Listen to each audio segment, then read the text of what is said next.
ಅಂದರೆ ಇವತ್ತು ನಾವು ದೊಡ್ಡಬಳ್ಳಾಪುರದಲ್ಲಿ ಟಿ.ಬಿ. ಸರ್ಕಲಿಂದ ನಂದಿ ಹಿಲ್ಸ್ ಹೋಗೋ ದಾರಿಲಿ ಚಡ್ಡಿ ಬ್ರದರ್ಸ್ ಅಂತೇಳಿ ಒಂದು ಚಿಕ್ಕದಾಗಿರೋ ಹೋಟೆಲ್ ಇಟ್ಕೊಂಡವ್ರೆ. ನಾನು ನೋಡಿಲ್ಲ, ಫಸ್ಟ್ ಟೈಮ್ ಓದ್ತಾ ಇರೋದು. ಬನ್ನಿ ತೋರಿಸ್ತೀನಿ ಅವ್ರು ಯಾರು ಅಂತ. ಹೆಸರೇ ದೊಡ್ಡಬಳ್ಳಾಪುರದಲ್ಲಿ ಚಡ್ಡಿ ಬ್ರದರ್ಸ್ ಅಂತ ಫೇಮಸ್ ಆಗೋರಂತೆ. ಅದು ಏನಕ್ಕೆ ಆ ಥರ ಹೆಸರು ಫೇಮಸ್ ಆಯಿತು ನನಗೆ ಗೊತ್ತಿಲ್ಲ. ಮೋಸ್ಟ್ಲಿ ಅದು ಇದೇ ಇರ್ಬೋದು ಅನಿಸುತ್ತೆ.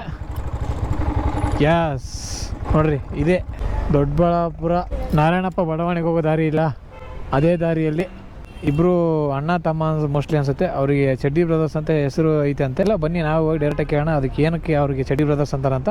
ಬಟ್ ಅದ್ರ ಹೆಸರು ಚಡ್ಡಿ ಬ್ರದರ್ಸ್ ಅಲ್ಲ, ಶ್ರೀ ಅನ್ನಪೂರ್ಣೇಶ್ವರ ಟಿಫನ್ ಸೆಂಟ್ರು. ನಮ್ಮ ದೊಡ್ಡಬಳ್ಳಾಪುರ ಜನರು ಅಂದರೆ ಸುಮ್ಮನೆನಾ, ಇಬ್ಬರು ಚಡ್ಡಿ ಹಾಕೋಣ ಅಂದರೆ ಅವ್ರನ್ನ ಚಡ್ಡಿ ಬ್ರದರ್ಸ್ ಅಂತ ಕರೆದುಬಿಟ್ಟವ್ರೆ. Shri Annapoorneshwara tiffin centre hotel ಹೆಸರು ತೆಗೆದು ಮರುನಾಮಕರಣ ಮಾಡಿಬಿಟ್ಟವ್ರೆ ಚಡ್ಡಿ ಬ್ರದರ್ಸ್ ಅಂತ. ಸರ್ ನಿಮ್ಗೆ ಏನಕ್ಕೆ ಚಡ್ಡಿ ಬ್ರದರ್ಸ್ ಅಂತ ಕರೀತಾರೆ ಅಂತ ಕೇಳಿದ್ರೆ, ಸರ್ ಅದು ನಾವು ಇಟ್ಟಿದ್ದೆಲ್ಲ ನಮ್ಮ ದೊಡ್ಡಬಳ್ಳಾಪುರ ಜನತೆ ಅವರೇ ಕರ್ಕೊತಿರೋದು ಓನಾಗಿ. ಸೊ ಏನು ಮಾಡೋಕ್ಕಾಗಲ್ಲ ಅಂದರು. ಓಕೆ, ಯಾವುದಾದ್ರೂ ಪರವಾಗಿಲ್ಲ, ಬಟ್ ನೀವು ಒಂದ್ಸಲ ಬಂದು ವಿಸಿಟ್ ಮಾಡಿ ಟಿಫನ್ ಮಾಡ್ಕೊಳ್ಳಿ. ಟೇಸ್ಟ್ ಚೆನ್ನಾಗಿರುತ್ತೆ ಅಂತ ನಾನು ಊಟ ಮಾಡಿದ್ದೀನಿ, ನೀವು ಮಾಡ್ಕೊಳ್ಳಿ. ಮತ್ತೆ ಸಿಗುವ, ಬಾಯ್.